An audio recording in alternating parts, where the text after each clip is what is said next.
What is going on, guys? Welcome back to the channel, and today I'm going to be reviewing seasons 1 and 2 of Cobra Kai. So the first season of Cobra Kai actually released back in 2018 on YouTube Red. It was a YouTube Red original series, and that's why not a lot of people really knew about it, but the people that did know about it were really getting into it. It was developing a very, very loyal fan base, and then recently, well not recently, but this year, Netflix purchased the rights to Cobra Kai and put the first 2 seasons on Netflix, and season 3 and 4 are currently in production. So since seasons 1 and 2 are on Netflix now, I decided I would give it a watch. I watched all of season 1, all of season 2, and I'm ready to give you my review, and I'm excited too because this is one of the most surprising shows I have ever seen. Okay, so if you don't know, Cobra Kai is essentially an epilogue series to the Karate Kid franchise, mainly the original 3 movies. It is an epilogue series to that, and the main character of this show, Johnny Lawrence, was the antagonist of the original Karate Kid film. And Johnny is all grown up now. He's not really living that good of a life. He has a drinking problem, really bad living conditions. He's, without spoilers, he's made enemies, we'll just say that. And then we also have the other main character, Miguel, who is in high school and is dealing with, you know, everyday teenage high school modern day problems. And when some certain things take place, Johnny decides to regain his lost glory and get his life together. Okay, so right off the bat, obviously this is like the big thing everyone's talking about. It's the fact that the main character of this show was the antagonist of the original, and the antagonist of this show was the protagonist of the original, Daniel LaRusso. And spoilers if you haven't seen the original Karate Kid film, which by the way, if you haven't, you are an uncultured swine. But at the end of the original Karate Kid film, in that big finale tournament, Daniel beat Johnny in the ring. He humiliated Johnny. Johnny lost his glory. And so, one of my favorite aspects of this show is following Johnny, who is now all grown up. He has a son. And like I said, one of my favorite aspects of the show is the fact that we are following Johnny. He has definitely made a sympathetic character in this movie, and seeing these people all grown up, like Daniel LaRusso, he's not like a famous fighter, you know, he didn't join like UFC or anything. No, he's an auto dealer. He owns his own auto dealing company. I wouldn't have thought that, but it actually works fairly well because, I mean, karate, like there's not like anywhere you can really go with that. So yeah, these people are really just living normal lives. Well, as normal as you can live when you went through the stuff in the original Karate Kid film. Alright, let's get this out of the way. All the actors in this show crush it. The performances are incredible. And where a lot of people were originally thinking that this show was going to be very like soap opera-ish and, you know, like teen angst and just melodramatic, it's actually, for the most part, not like that. There's a couple parts that are kind of like that, but they're actually pretty well woven in the story, and at least for me, it worked very well. Alright, but getting away from the general stuff, let's talk about Season 1 of Cobra Kai. Season 1 of Cobra Kai was fantastic. I loved this season. The only time, and I'm just gonna get this out of the way now because I hardly have any negatives with this first season, so I'm just gonna say the one negative I have. The only negative I have with the first season of Cobra Kai is around episode 7. Around episode 7, the first season is 10 episodes long, and so is the second season. Around episode 7 of season 1, some things happen, some characters make some choices, some characters go in some directions where I didn't dislike the choice. Like, I didn't dislike the choice of the writers to bring the character in that direction.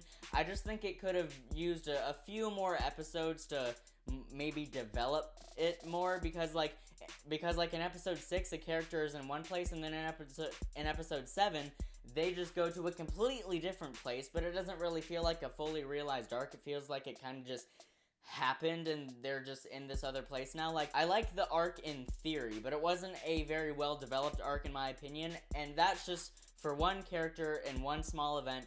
Other than that, this first season of Cobra Kai was incredible. Like I said, the performances are amazing, and I really like how they get you to care about the high school characters in this show too, and something I especially Oh my goodness. Something I especially love is this show does take place in modern day.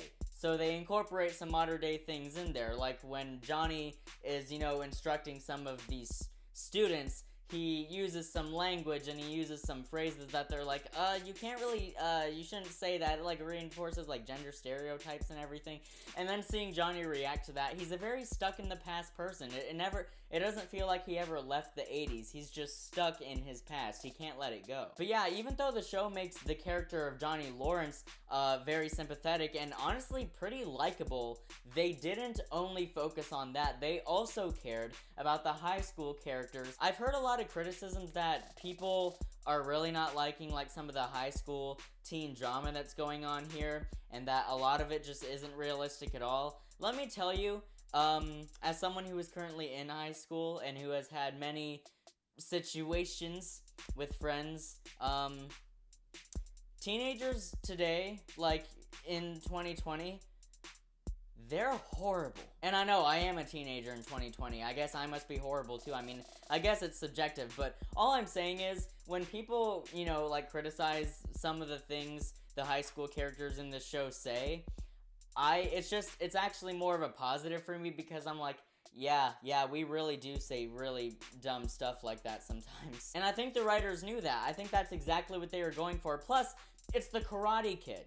The Karate Kid has to be a little cheesy. It wouldn't work if there wasn't at least a little bit of cheese. Look at the original Karate Kid film. That film has cheese all over it, but it is incredible cheese. It's very well done cheese. The corny lines and all those conversations in the original Karate Kid worked because of the performances and the characters and the writing, and I would say it's the same with this. Now, this show is also following Johnny, a character who is stuck in the 80s, and since we're following his perspective mostly throughout the show itself is going to feel a little stuck in the 80s, and that's, at least that to me is a good thing. So yeah, season 1 of Cobra Kai was great. I love Johnny's arc in the show. I also really connected with the high school characters. I think it's very well written, very well made. I haven't touched on the karate and the action sequences yet, and I don't want to touch on it too much, because I want you to just experience that, so I won't go into too much detail. All I will say is that they are extremely well filmed, extremely well choreographed. The fights in the show are incredible, and again, without spoilers, the season 1 finale is so, like, the emotional weight and the context and the motivation of all the I loved it. So I am going to grade these two seasons individually. I'm going to give season 1 of Cobra Kai an A. Alright, there we go. Season 1 of Cobra Kai got the A. Now let's move on to season 2, which is the season where a lot of people seem to think that the show just like completely fell and just dropped off. I actually thought season 2 was better than the first season. Oh, yep, bring on the hate comments. Just lay them all on me. Wow, that's incredible. Okay, can I express my opinion now? Okay, before I get to, like, the biggest reason why I thought season 2 was better, let me touch on all the little, reasons. With the emotional weight of the first season and where the first season left off, there is a lot more tension in the second season. And something particularly that I love about the show is, especially in season 2, is how every single character in the show is connected in some way. Whether it be a familial tie, whether it be somebody's friend is involved with a person who is involved with the family, who is friends with the family, who has a son who's part of another family that's also friends with this other kid. Like, every I don't know if that made any sense, but, like, everyone is connected in some way, and that really gets me excited, because they've already said season 3 is done filming, and they already had a plan for where season 4 is gonna go.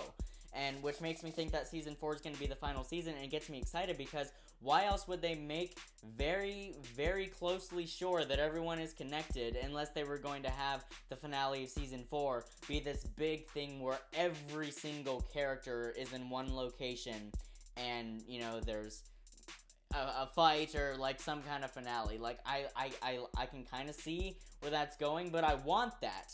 I want that though, so that's not a negative. I also thought that the acting, while it was incredible in season 1, is even better in season 2. You do get a little more time with the high school characters in season 2. You see a little more about what's going on with their home lives, some things that happened to certain characters in the past, and it really does just flesh everyone out even more. And season 2 fleshes everything out even more. You know, like the events and the tension and the characters and their interactions. I just thought it was better in season 2. Now, while I did say that I didn't mind some of the more melodramatic aspects of the show because that teenagers are extremely melodramatic, I will say that there's a couple scenes in season 2 that it reminded me of Mean Girls, and not really in the best way. There's some dialogue that makes you kind of go, like, you know, like, characters will say things like, I don't even know you anymore.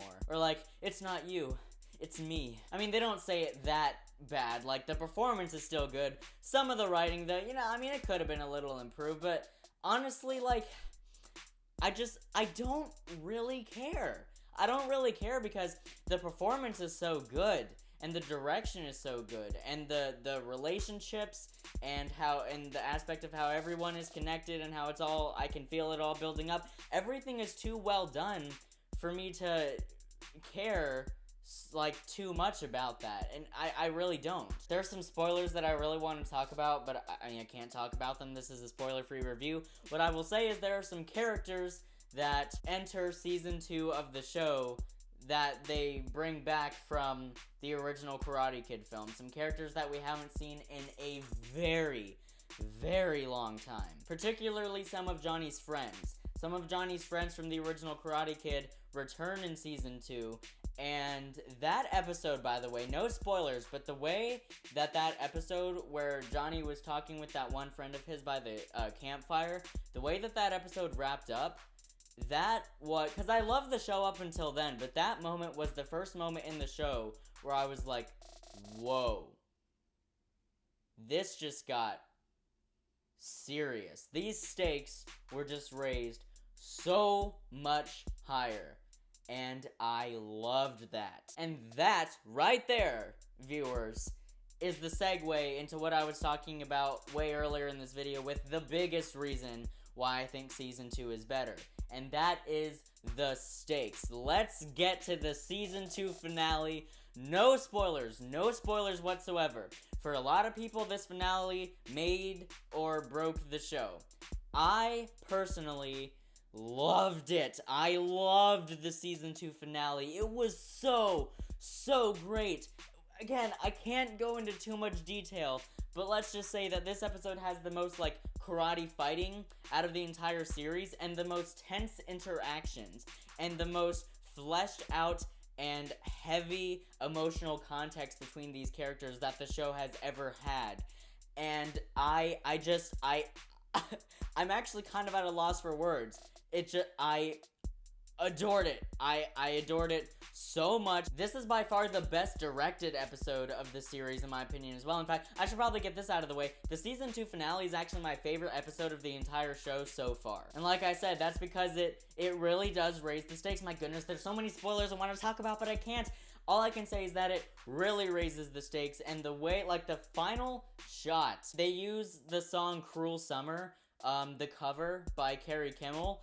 The way that song is used at, like, just in the final, literal, like, the final couple minutes, like, the final 2 minutes of the show, the way that song is used and incorporated with the visuals and the characters, it is just amazing. And Johnny hit the place his character is at the end of this season, and Miguel as well, the places that these two characters are at the very last moments of this episode, get me so excited for season 3. Johnny Lawrence he's out for blood. I mean, he might as well be. Again, no spoilers, but this guy, that rage and the way that song is used and the visuals and just the arcs and just, it's so great. It's so great. And at the very beginning of this video, I said that this was one of the most surprising shows ever. And what I mean by that is this show, up until this point, was produced by YouTube Red. It was a YouTube original. And normally, those are not good. But this is like amazing. Not only that, it is a reboot of Karate Kid. It's a reboot YouTube Red Karate Kid series. When you hear that, you're like, that's gonna be horrible. But this is great. This show does not deserve to be this good, and I'm super excited that Netflix bought it. Because and it just gets me so excited for what they're gonna do with season 3 and 4. And can I just say that I love that they have a plan, that they announced that they already planned the arc of season 4 and they haven't even started making it yet. They already know where it's gonna go. I love that. I love that they have a plan. They know where they're going. And that just gets me so pumped. I'm so excited to see what they do with this show in the future. And like I said, that season 2 finale just raised the stakes 1,000,000%. And I am so excited to see where the show goes from here. Now, even though I said that I like season 2 better than season 1, I'm still going to give it the same grade of an A. So yeah, I think season 2 is ever so slightly better than season 1. I just don't feel like giving it like the A+. I hope at least one season of the show will get it, but hey, the first 2 have already gotten A's, and that's really good. So yeah, Cobra Kai's on Netflix now, guys. That's super cool. Very easy access. Have you seen it? What do you think about it? Do you love it? Do you hate it? Are you somewhere in between? Let me know down in the comments. I'd love to hear your thoughts.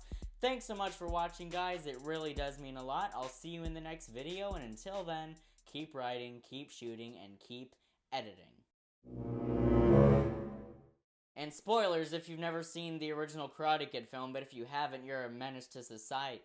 You do get a little more time with the high school characters in season 2, and where a lot of people didn't like... Oh no, COVID. Alright, I'm dying.